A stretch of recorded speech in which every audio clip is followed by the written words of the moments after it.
This is The Locker Room, where the coaches of Husson University talk sports. Hello everyone, I'm your host Nick Blaszczak, and this is The Locker Room, the show that introduces you to the coaches and athletes of Husson University. On today's show, we are pleased to be joined by head coach of the men's soccer team, Gavin Penny. Coach, first off, thank you for coming on the show today. You're welcome. Could you start by providing a background about yourself and roles here at Husson for people that may not know a lot about you? Well, I'm the head men's soccer coach here. My primary duty is to have the players come and train and compete against other schools.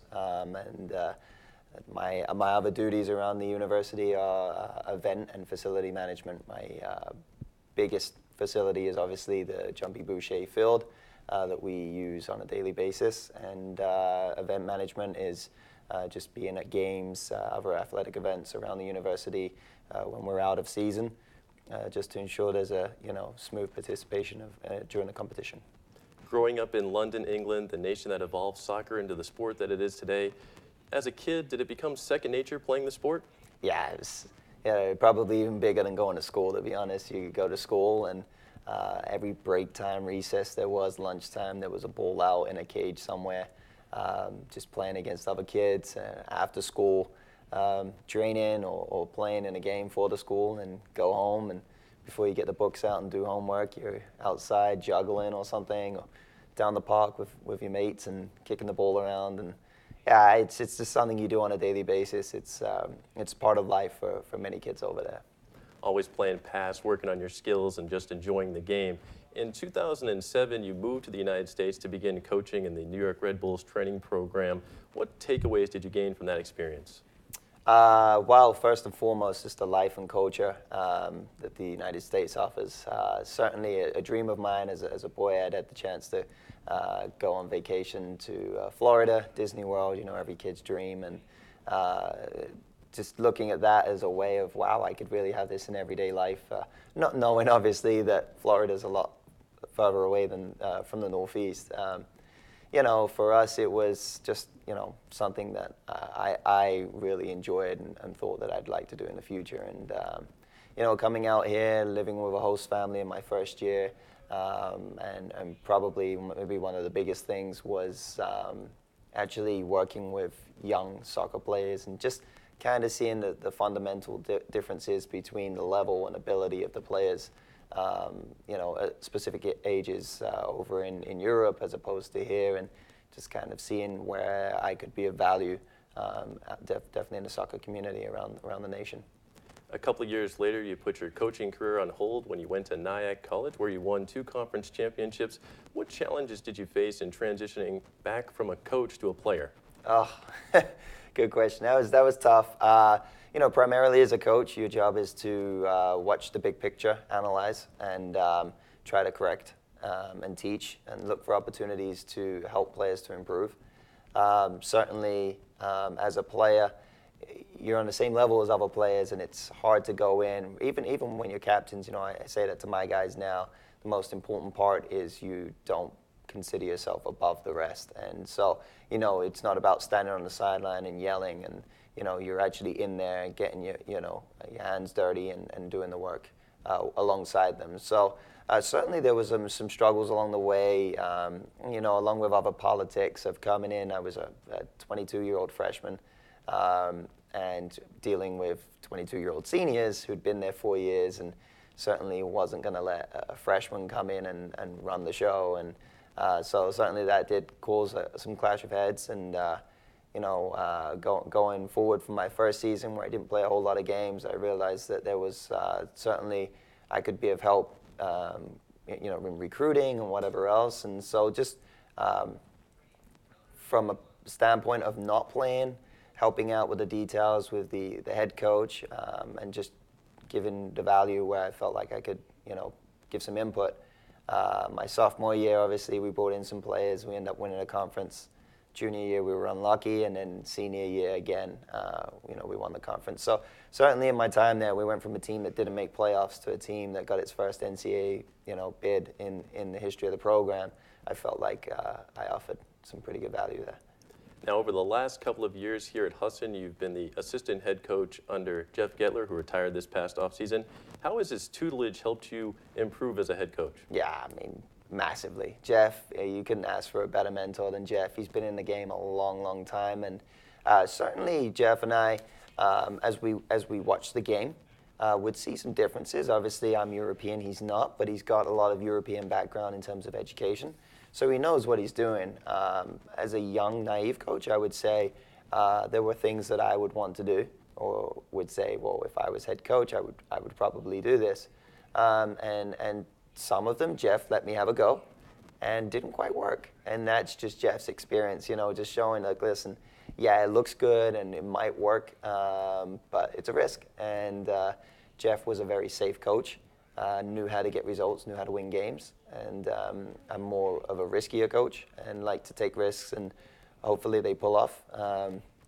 But certainly Jeff continues to call me. We continue to have conversations, and just the little things that Jeff showed, off the field in terms of administration and running a program, helping young men to develop. Those are the things that are invaluable that you may not get somewhere else under a head coach that's just purely focused on the game itself. Now, you inherit a team that went 8-6-2 last year overall, 5-4 in the NAC. Unfortunately, came up a bit short in the quarterfinals, losing 4-3 to New England College in the penalty kick situation of the game. How do you feel about penalty kicks, and in the playoff atmosphere, should that be the deciding factor in a game?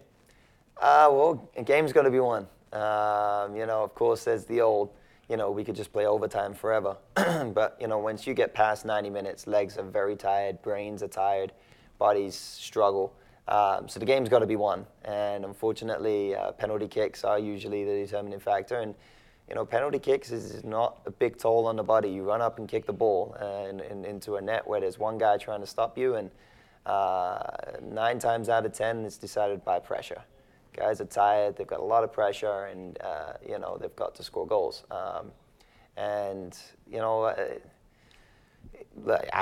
It's not very fun to be a part of. Everyone feels like they're going to have a heart attack, but it's one of those. On the day when you're victorious, it's a lot of fun, and days where you're not, it really stinks. But I do agree with it. I think it is a necessary component, and hopefully that doesn't happen to us this year.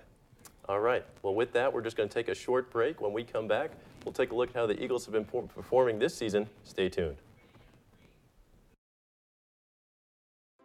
Cinderella found the pet that fits her perfectly. Tiana gave her pet the royal treatment. Belle found beauty where no one else did. And you can too. Share your heart. Share your love. Bring home your forever friend. Make a shelter pet part of your world. Happily Ever After begins at theshelterpetproject.org.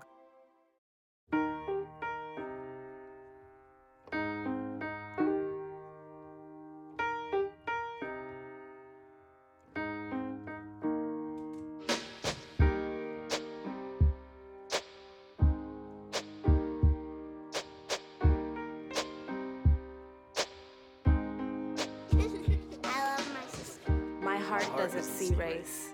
Love is love.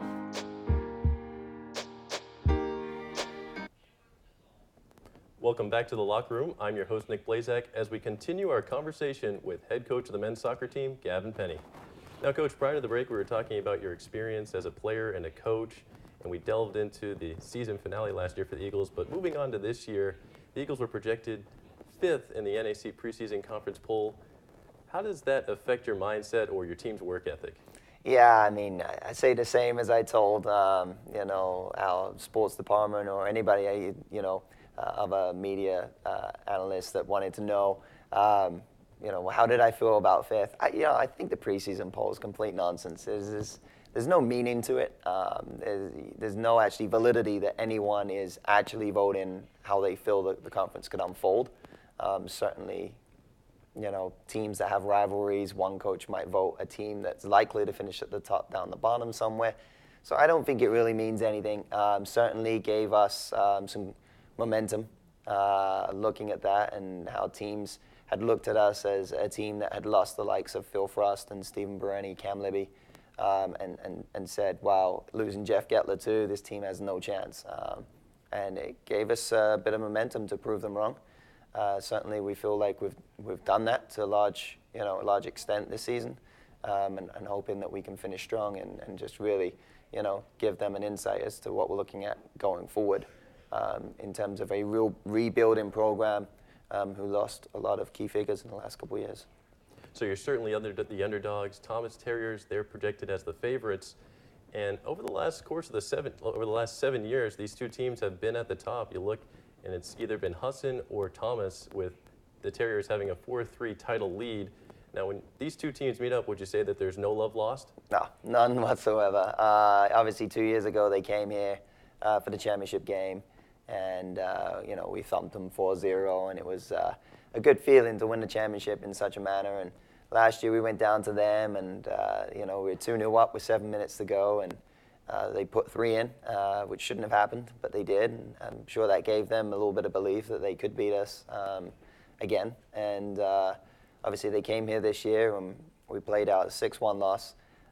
Certainly was not a 6-1 game, but they took their chances on the day, and I think just as you mentioned it, they were out for blood. Anytime they see our goal, they were going to strike. And if they could have scored more, they would have, because obviously the higher they can make the scoreline, the better it feels for them. So. Now, to start this season, the Eagles were 0-3-2, but then you rounded out the month of September 2-2, and you started a 5-game winning streak. You guys have been red hot since turning the page to October. What has been the difference maker this month? So twofold. Obviously I'd be lying if I didn't sit here and say that, the schedule's done us a favor. Obviously we played some pretty good teams early on, and we were unlucky. We gave them a good shot. Sometimes some things out of our control happened that, we can't help. And to be honest, we did have opportunities to win those games. It just wasn't going for us. But certainly playing a new system, a new style, and guys getting used to new positions and my training and, the new coaches. It was a lot of new this year, and certainly I feel like as we've rolled into October, we've played some, I call them lesser competition. But certainly the boys have started to understand a lot more of how we want them to play, what we want them to do, and just how it works. And as I said, a lot of it is taking risks. So when you come from, a Getler team where we're playing very safe and we got to be in specific positions, as opposed to me telling them to gamble and just anticipate and make runs and hope that it plays out the way we think it's going to, has helped them, I think, to take more risks. And in taking more risks, obviously they've paid off. So again, I think it's twofold. Obviously we've got a more favorable schedule, and the boys are just doing tremendously well at understanding what they're supposed to do. So you had to work out the kinks at the beginning of the season, players learning a new system. Now they've really found their footing, are comfortable with your play style, and have picked up that 5-game winning streak. I know you said that it's been a little bit lesser competition, but you certainly can't discredit that win over May Machias 5-2 out-of-conference opponent, and they're 10-4 this year. Yeah, certainly. May Machias is definitely a better side this year than they've been in the last X amount of years. They've got some decent players over there. But, again, that's just the mentality of the guys. We conceded a goal early on there, and, just having that belief to go out and compete with anyone. I tell them on the day, it's a field with a ball, a few referees, and, 22 players, 11 versus 11. And nothing else matters in the day. The first kick of the ball to the last kick, it's about who's going to do what they can do the best and have the belief that they can win the game. And so certainly, pouring that into the guys and helping them build up the belief in themselves, I think has only helped their confidence to go out and, compete with, bigger and better teams. Of course, you talk about May Machias, New England College this past weekend. That was not an easy game. It's never easy to go to New Hampshire and play them. And, going a goal down with 15 minutes left after being the best team for, the majority of the game, to turn it around, in 8 minutes and score 2 goals was massive. So. All right, Coach, thanks for coming on the program, but unfortunately that's all the time we have for this edition.